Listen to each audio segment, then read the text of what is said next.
Miss Lori, I will be glad to answer this question. You know, one of the most frequent questions I get from parents, and you can tell that they're grieving, is do babies go to heaven when they die? Does the scripture say anything about that?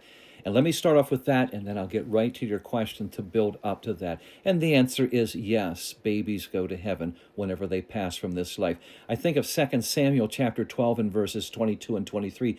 David has lost the little one. And in the spirit of prophecy, he says, I will go to be with him. He is going to recognize and be with his little one in the celestial kingdom. And I think about reminding you, Matthew chapter 8 and verse 11, whenever we talk about families reuniting, Abraham, Isaac, and Jacob are sitting there at the feasting table. That's father, son, and grandson. You see, some people will believe since this is a sinful world, everybody gets condemned, but Jeremiah chapter 19 and verse 4 tells us very clearly when God is judging a nation for the abuse of the children that they have, he says, your judgment is coming harshly because you have hurt the innocent. He's calling the little ones innocent, and that's the way that they are. Deuteronomy chapter 1 and verse 39 is the principle that I often use here. The promised land representing heaven, and Moses is told, the rebellious, wandering in the desert through all of that, the golden calf, the unbelief, they're saying that they don't want to go forward, they want to move back, and all that. Those ones, they don't go in.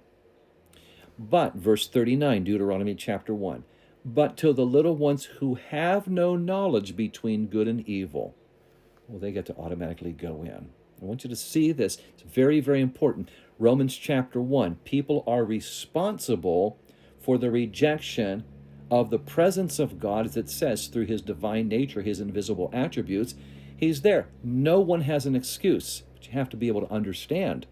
And also reminding you, Revelation chapter 20, great white throne judgment is those are culpable for their acts of rebellion, just as the believers in 2 Corinthians chapter 5 and verse 10 are rewarded for their actions. Unless your name is in the Lamb's book of life, the book of actions in Revelation chapter 20 will be the book of condemnations against you.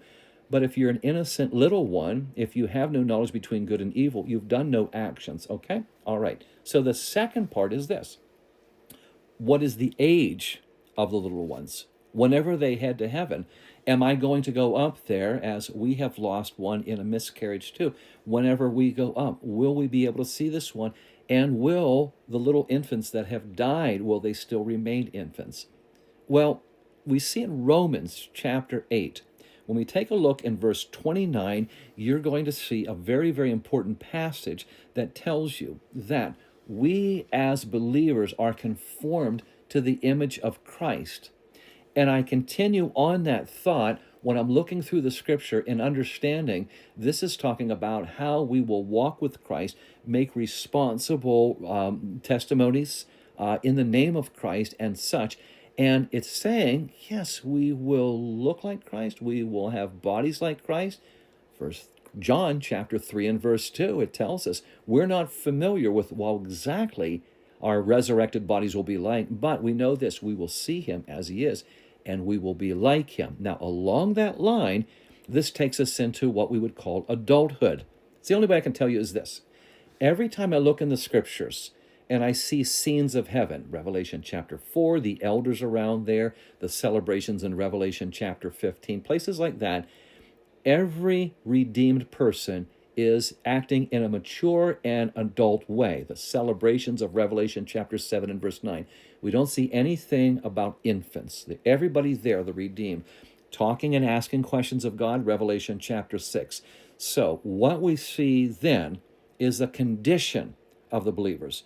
We don't look at an earthly age because, as we know, 2 Peter 3 and verse 8 says, earthly time cannot be compared to heavenly time. A day is as 1,000 years is as a day, such like that.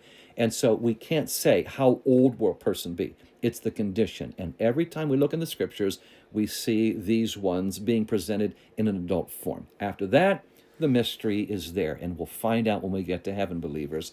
But thank you for your question. Please keep those questions coming, and I will go into the research and help you out with that as best I can.